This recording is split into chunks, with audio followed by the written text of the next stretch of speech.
Muy buenos días. Agradecido por la compañía de ustedes para estudiar el capítulo 20 de Juan. Jesús fue sepultado, como estudiamos la semana pasada, y entonces, esto fue el día viernes. Jesús descansó, esto fue el día jueves, perdón.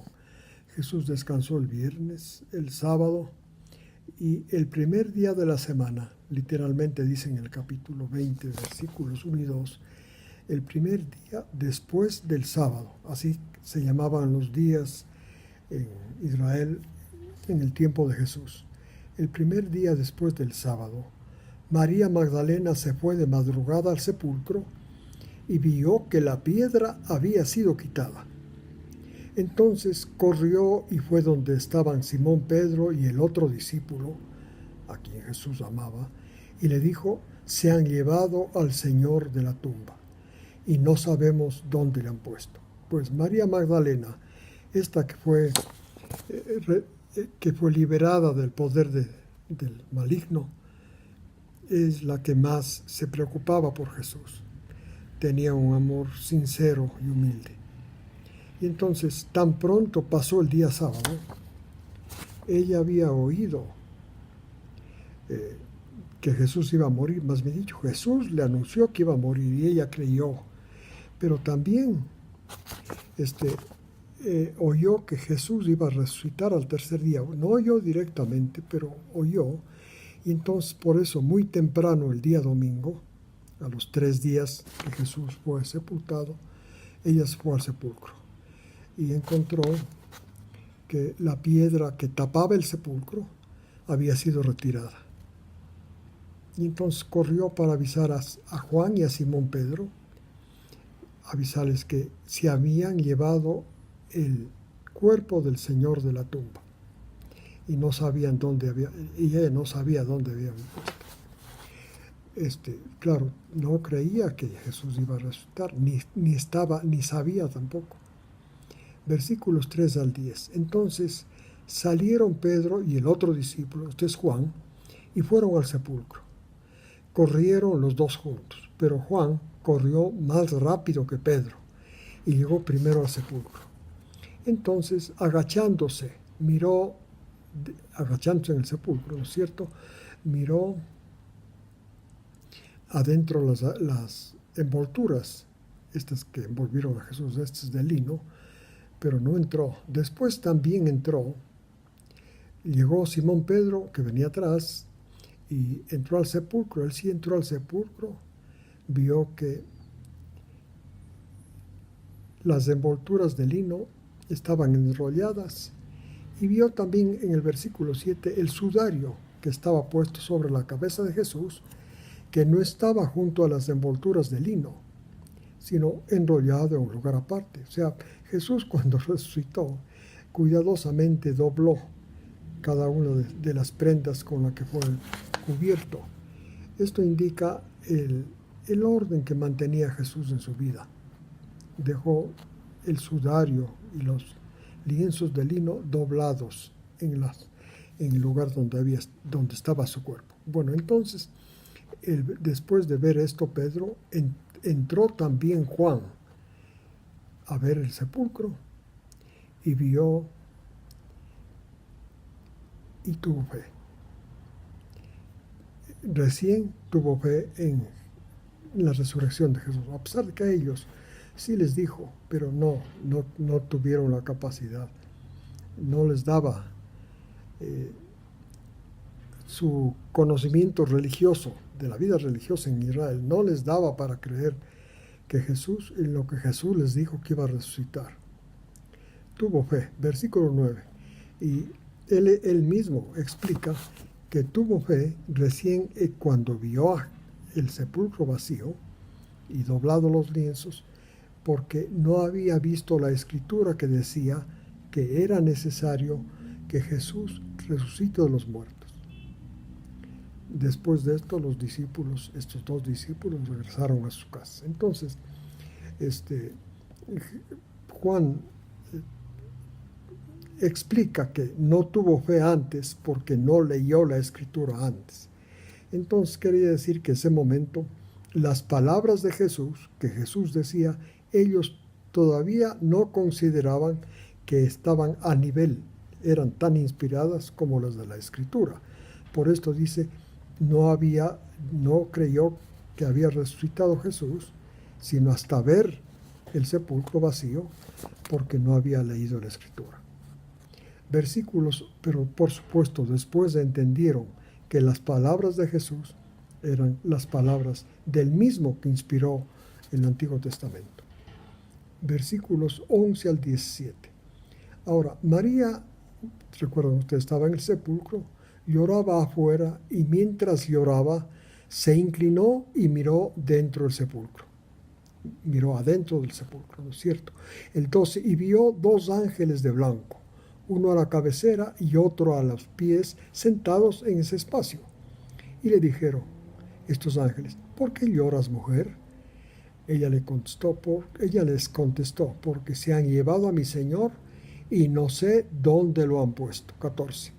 Y diciendo esto se volvió para atrás y vio a Jesús que estaba allí, pero no sabía que era Jesús. 15. Jesús le dijo a ella, mujer, ¿por qué lloras? ¿A quién buscas?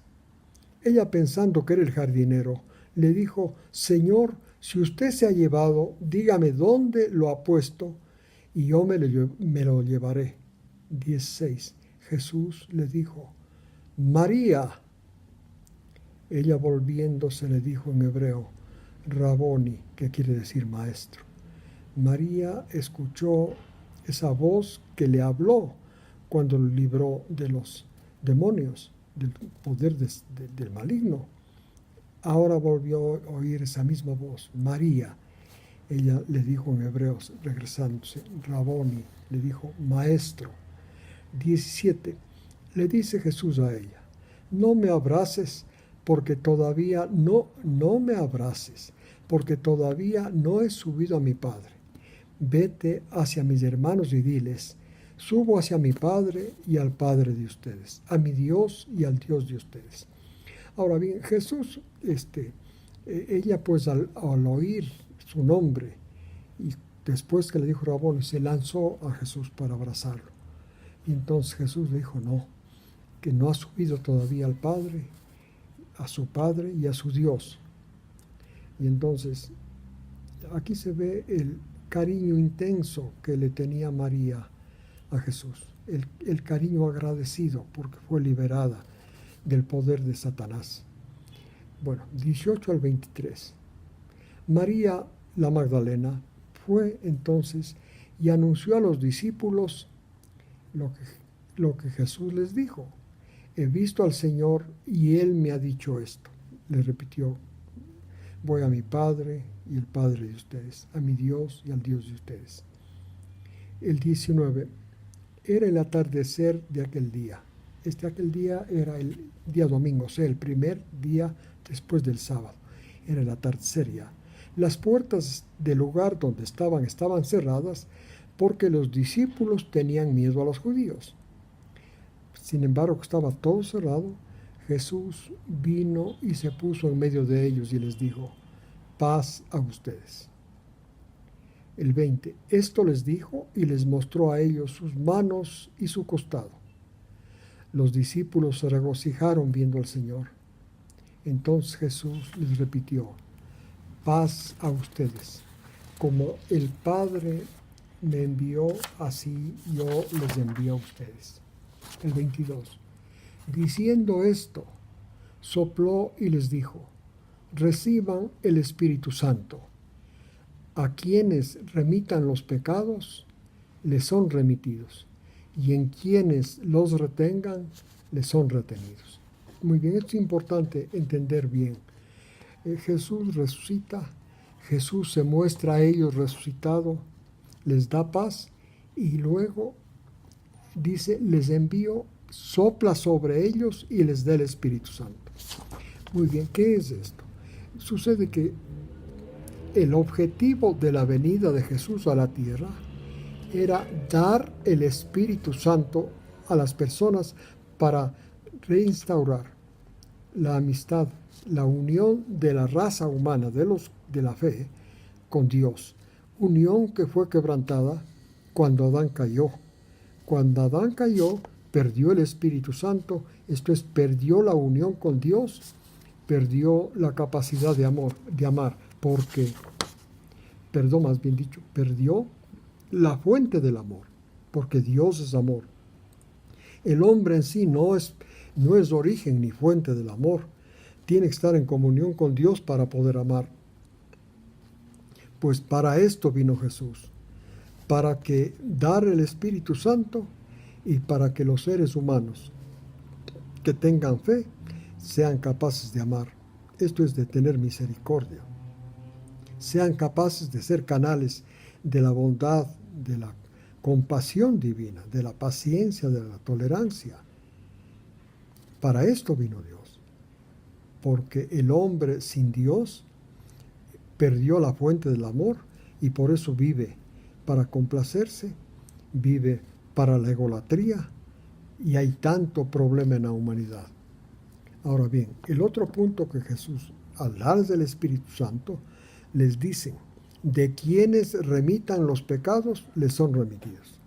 No olvidemos que la remisión de pecados es un anuncio que ellos tienen que hacer. Tienen que anunciar a la gente que sus pecados han sido remitidos.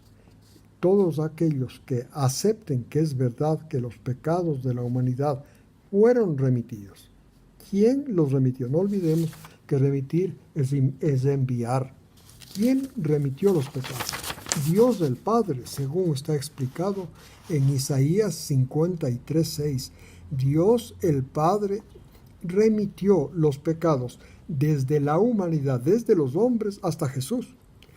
Y como leemos pues en Juan 1:29, fue Jesús anunciado como el Cordero de Dios que toma, que recibe, que lleva el pecado del mundo. Y finalmente Pedro, en 1 de Pedro 2:24, dice: en él fueron puestos los pecados. Él llevó nuestros pecados en su cuerpo a la cruz, de tal forma que los pecados de la humanidad fueron ya remitidos. Entonces, la función de los apóstoles al recibir el Espíritu Santo era anunciar en forma categórica, absoluta, que los pecados de los que aceptan la historia de Jesús, porque a eso se reduce, ¿no es cierto?, fueron remitidos en el cuerpo de Jesús y Él los subió esos pecados a la cruz y murió con ellos. Entonces, a los que les sean remitidos, esos pecados, llega a ser una realidad la remisión de los pecados para esas personas. ¿A quiénes se les remite? A los que muestran fe, aceptan la historia de Jesús. Especialmente que en Él fueron puestos los pecados de la humanidad por Dios del Padre. Y a quienes les retengan, a quienes se retienen los pecados, a aquellos que no aceptan la historia de Jesús, que no aceptan que Dios del Padre puso sus pecados en Jesús. Entonces a ellos no les son remitidos. No olvidemos, por otro lado, que Dios no perdona los pecados. Dios remitió los pecados. Generalmente son enseñados las personas a pedirle perdón a Dios por sus pecados, pero en realidad lo que hay que hacer es reconocer que en Jesús Dios puso los pecados y agradecerle porque en Él se realizó la remisión de nuestros pecados. Les decía que no perdona, Él remite. El perdón significa la disculpa por los pecados. Dios no disculpa los pecados. Por esto murió Jesús, pues, porque llevó nuestros pecados en la muerte, termina el pecado. Jesús llevó nuestros pecados en su cuerpo a la muerte. Por eso fueron remitidos, enviados a Él, desde nosotros a Él, desde la humanidad caída a Jesús. Así es que no se olviden, Dios no remite los pecados. Perdón, Dios no perdona los pecados. Dios remitió, pasado. 24 al 29. Tomás, uno de los 12, el llamado gemelo, no estaba con ellos cuando Jesús vino. Cuando Jesús les visitó, recuerda. 25. Los otros discípulos le decían a Tomás, por no haber estado ahí: hemos visto al Señor. Pero él les decía: si no veo en sus manos la señal de los clavos, y meto mi mano en su costado, no tendré fe. 26. Después de 8 días de esto, los discípulos estaban otra vez en esa casa. Tomás estaba con ellos. Vino Jesús, estando las puertas cerradas, y se puso en medio de ellos y les dijo: mi paz a ustedes. 27.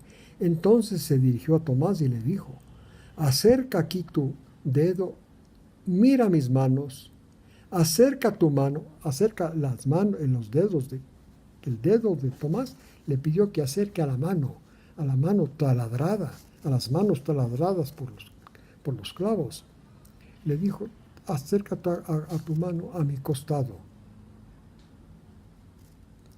y métela en mi costado, y no seas incrédulo, sino ten fe. Luego le hizo una amonestación. 28.